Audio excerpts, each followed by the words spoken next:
no one's perfect. So yung pagbatikos po yan, baliwala po yan. But if we look at all the achievements that we've already accomplished, yun po ang talagang tumatama po sa mga mamamayan, sa mga kababayan po natin. So sa akin po, Mayor, I'm just waiting for instructions. I guess everyone here is also waiting for instructions. Ready na po tayo, Mayor. Isang salita niyo lang po. We will all follow para naman po ma-achieve po natin yung continuity again. Yun lang po. Maraming salamat po, Mayor, sa mga kasama po natin. Isang magandang gabi po. Thank you po. Maraming salamat sa iyo, Lord. We can call on Congresswoman Robes. Hi, Secretary. Hi, Mayor. How are you po? Hi, ma'am. And good evening. I'm really sorry for not coming in tonight, but alam niyo po, Mayor, I've been telling everybody po na yung continuity po talaga is really you.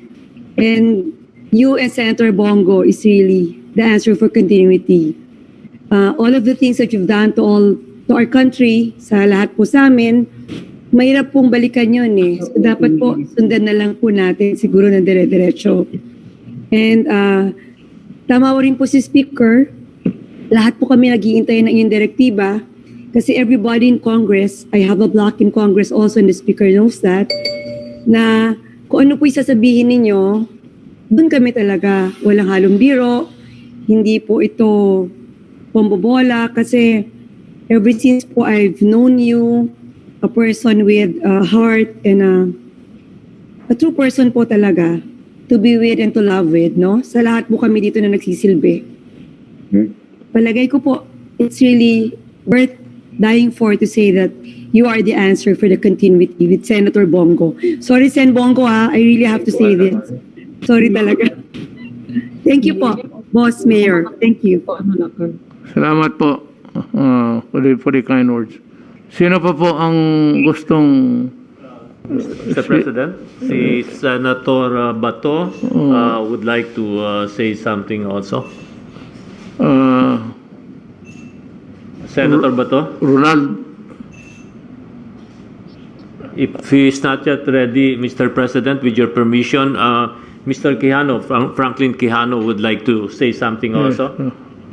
Senator, thank you for the opportunity na makapagsalita.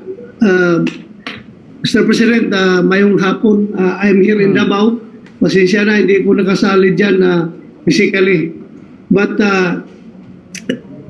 masasabi ko lang, sir, ngayon is that I'm not talking as a senator. I'm not speaking as somebody who has close relationship with you. But I am speaking as a father to my children right now. yes. Makikita ko kasi, sir, na alam mo, ang Pilipinas ay parang isang pasyente na ngayon ay gumagaling na dahil merong isang Dr. Duterte. Ngayon, nang gumagaling na, paubos na naman yung panahon ng Dr. Duterte. So, yung decision mo, sir, na sabi mo na tatakbo ka bilang Vice Presidente ay napaka-timely po dahil kahit na hindi na ikaw magiging main doctor sa isang pasyente na Pilipinas, ay you will be acting as assistant doctor na malaki pa rin ang role mo para sa ikakagaling ng pasyente na Pilipinas. So yun lang po, sir, ang gusto lang ko ipaabot sa imo yun lang gusto ko ipaparating sa iyo na maraming mga bata ngayon na nag-i-enjoy sa peace and order na nakakamit natin through your leadership, through your administration. Mga bata ngayon ay tuwang-tuwa na at hindi sila takot maglalakad sa kalsada kahit na yung mga parents hindi na hinahatid, sinusundo yung mga anak nila papunta sa eskwelahan dahil takot na maraming adik, maraming kriminal sa palibot. Napakalaki po ang diferensya, sir. Kaya sana you will be considering your decision seriously na talagang tatakbo ka as a Vice President regardless kung sino mo maging presidente mo. Senator Bongo is very much qualified. And hindi ko na bagitin, baka mamaya magalit sa akin si Mayor Inday na andyan din, baka magbagong isip. But whatever happens, kung sino man, basta andyan ka sir, sigurado akong gagaling itong pasyente na Pilipinas ang pangalan kapag andyan si Dr. Duterte, kahit na assistant doctor man lang siya bilang vice presidente. Yun lang sir, nagkasalamat at magandang gabi sa ating lahat. Salamat, Senator De La Rosa. Sino ang next? Mr. President, may I call on Franklin Quijano to say something. Then after si Senator Tolentino and our Secjan Matibag. Perhaps if we recall, during our campaigns, we had 5 goals, 5 strategies: anti-drugs, anti-criminality, anti-poverty, etc. And so, together with the old guards of the PDP who had an unfortunate fate of being dismissed from the party because of the leadership which favored the aspirants of Jensen, I think the signal of Big Garcia is just very unstable. We would like to say that we have decided to really support your leadership. And with these 5 strategies that we have pointed out, strategy without continuity is not strategy. So we are saying we hope that you will consider that plea from the old guards and the PDP as a whole to really push for the continuity. And of course, we are worried that because the leadership that favored the aspirants of Jensen would still want to destabilize the party, we would like to entrust, we hope that Secretary Al will act as an interim leader and president perhaps, so that by the time we will have our party meeting in July or even the assembly, we would already define a new slate of strong leaders who will bring us to the forefronts of solving our problems. Mr. President, ang mga drug lords nagbakasyon lang og 6 years. Pagkadili ni mo ni tiwason, mubalik na silang mga problema na to. So I hope we will consider all this, and I have the support of Big Garcia, whose signal is very weak. And we would like to tell you that maningkamot gapon mig libot sa tibok Pilipinas, bahalag way kwartahay, just so your leadership will be sustained. Salamat kayo, Mr. President. That's a very timely advice to everybody. The next. Mayor, can we hear from Senator Tolentino, please? It's your turn. Yes, sir, I understand there's still going to be an IATF meeting. Sir, naalala ko this is personal, but I hope this will be germane to the discussion. I still remember latter part of 2014, or was it early 2015, I was with you in Davao. It was almost midnight. We were going up a hilly area, going to your TV program to be taped, Gikan sa Masa. And then I asked you, sir, ano yung nandito sa nadaanan natin? After the program, sabi nyo, Francis, bukas punta ka dyan. Magdasal ka dyan. Bakit, sir? Sabi nyo sa akin, I can still vividly recall, alam mo, Francis, lahat ng problema ko sa buhay, nagdasal ako dyan. Pagkuha ko ng bar exam, according to you, personal problems, dasal ako dyan. Punta ka dyan bukas na umaga. So, what I did, Mr. President, ngayon ko lang sinasabi sa inyo ito, front of our party mates, the following day, yun yung unang ginawa ko. Nagpahatid sir ako doon sa Shrine. Pagpasok ko doon, pinaalis yung sapatos. Wala naman masyadong church dito. Luhod ka lang. I could just imagine during my short stint there in that shrine, ano kaya ang ginawa ni Mayor dito? So nakadadasal si si Mayor Duterte. And now I can, while others were discussing, I can relate that with all the incidents of your life, calling the aid of the Almighty when you are in a crossroad of deciding. So after having heard all of the voices of our party mates, I think, Mr. President, it's now your call, and I think you will again go to that place. Yes, correct. Before Right. you decide, heed the call of your party mates, heed the call of history, and carry the torch of continuity as well as the call of national interest. I still remember that place, Mr. President. After going to that place, I think, Mr. President, you will be giving us your marching orders, and you will have decided deeply, and I know you will. And I have been saying this, you're one of the most religious persons I've ever met. Kaya yung sinasabi niya, nagmumura si Presidente. Si Presidente lagi nagdadasal. I think, Mr. President, after that, and we are only 86 days away from the filing of the certificate of candidacy, you will have made the rightful decision for the Filipino nation. Daghang salamat po, Mr. President. So ako, tama yan to. Diyos lang. Next that we'd like to call Mr. President is our MMDA Chairman, Abalos, Danor Abalos, please. Nagsisimba yan. Sir, nagsisimba po ako. Pero, Mr. President, magandang gabi po sa mga kasama. Alam niyo, sir, siguro isa lang kung masasabi ko, no? Kasi lahat po talaga nagawa niyo sa Metro Manila. Yung infrastructure dito, grabe. Yung ginawa ni Secretary Tugade sa mga bus, nilagay sa kaliwa, nawala yung, talagang bumilis po talaga ang traffic. Yung mga infrastructure ng mga tulay, mga kalye ni Secretary Villar, no? Talagang wala na hong makakapantay doon, Mr. President. At hindi lamang yun, yung subway.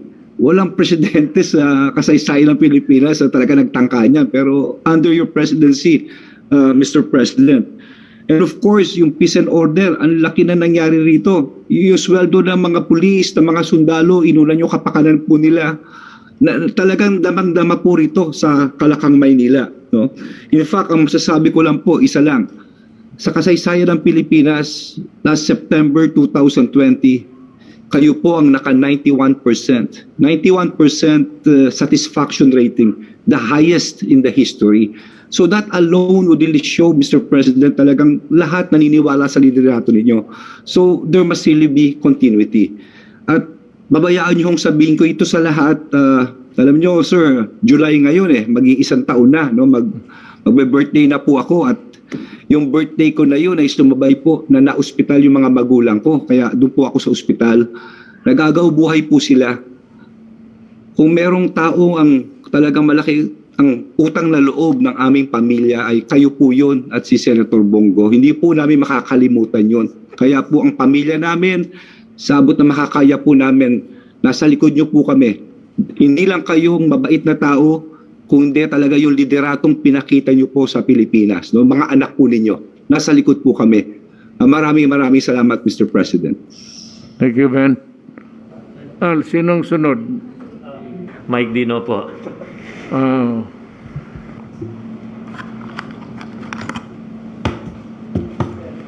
Mr. Mayor President.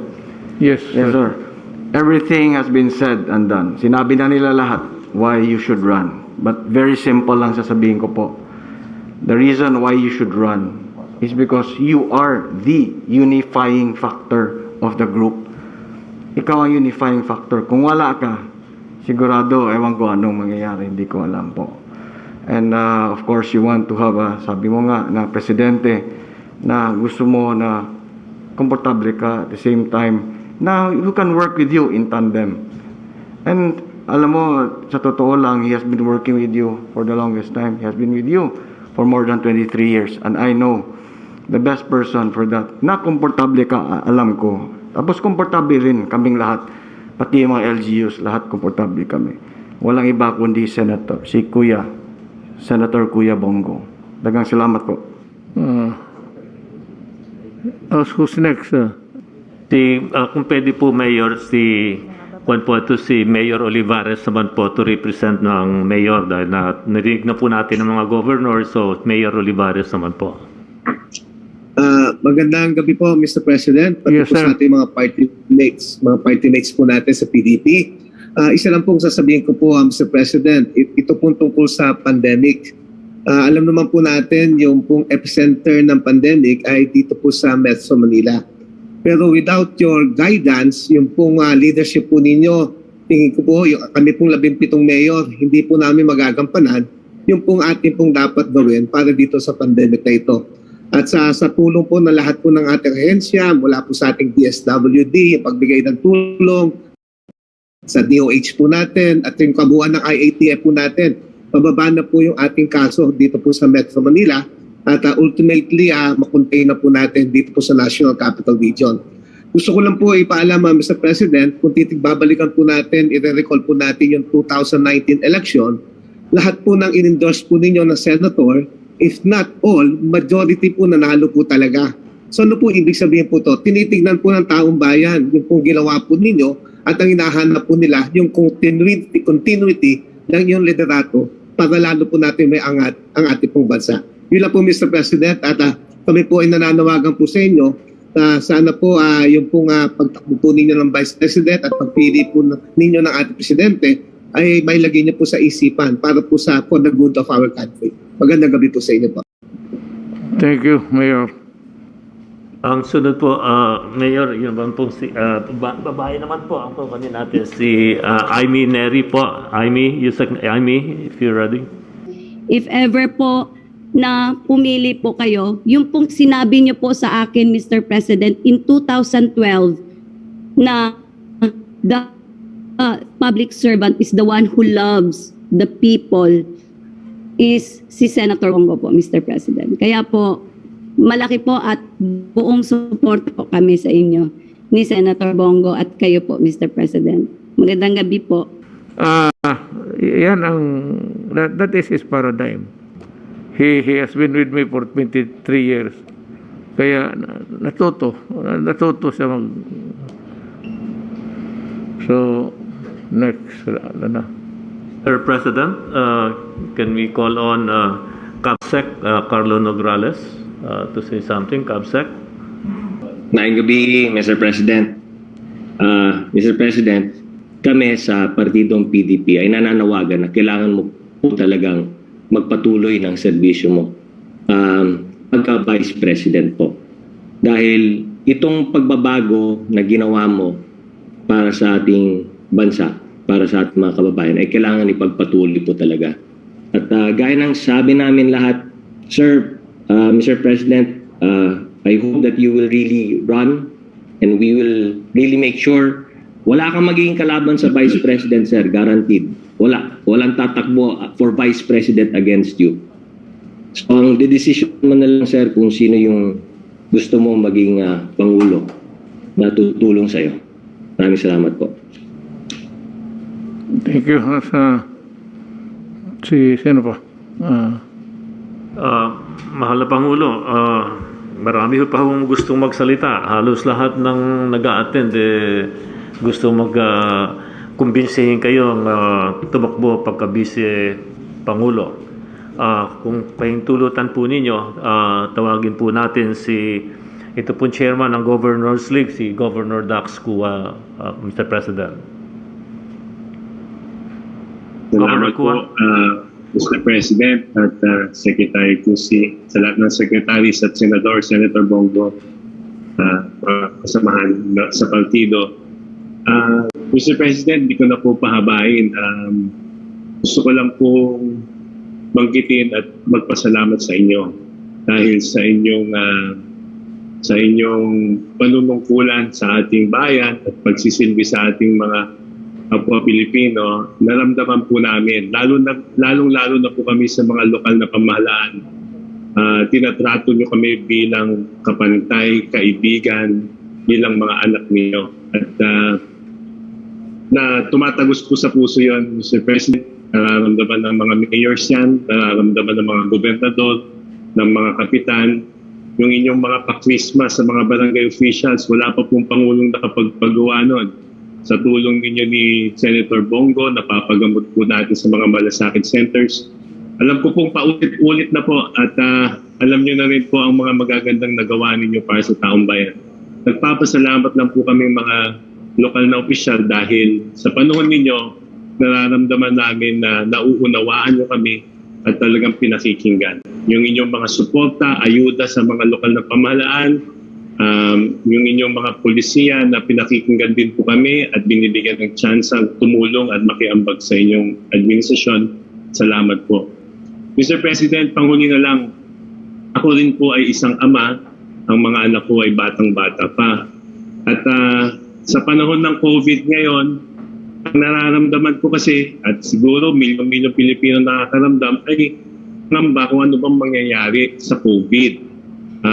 Ang mga ibang Pilipino po hindi gaanong interesado sa politika dahil ang karaniwang tao iniisip nila kabuhayan, pagkain, edukasyon ng anak nila, ano bang mangyayari sa buhay. So, kaya po siguro kaming mga nasa lokal at siguro mamamayan din, tiwala po sa inyo. Tulad na sinabi ni Kabsek, yung iba pong nagsalita kanina, tiwala kami sa inyo at kung kami lang mamimili, kayo ang aming ama na gusto namin na magpatuloy ang inyong serbisyo dahil naaasahan po namin kayo. At alam ko po, tulad kong isang ama rin ng maliliit na anak ko at ama naming lalawigan, kapag nakiusap ang inyong mga anak, Mr. President, alam ko pong mahirap tumanggi. At alam kong mabigat sa puso ninyo na kahit gusto nyo rin magpahinga, gusto nyo rin ng panahon sa pamilya at sarili ninyo, kapag nakiusap po kami mga kaibigan ninyo at mga anak ninyo sa serbisyo, alam kong siseryosohin ninyo at sana makapili kayo ng isang partner na tunay na katuwang ninyo na talagang magiging ka-partner ninyo para ipagpatuloy ang maganda ninyong nasimulan para mawala din yung pangamba ng ordinaryong Pilipino sa kabila ng lahat ng pandemya nito. Mr. President, bilang mga anak ninyo, naglalambing kami. Sana po talaga pakinggan ninyo ang aming panawagan. Maraming salamat po, sir. Before we close, for our closing statement, I would call on our acting Secretary General Attorney Melvin Matibag.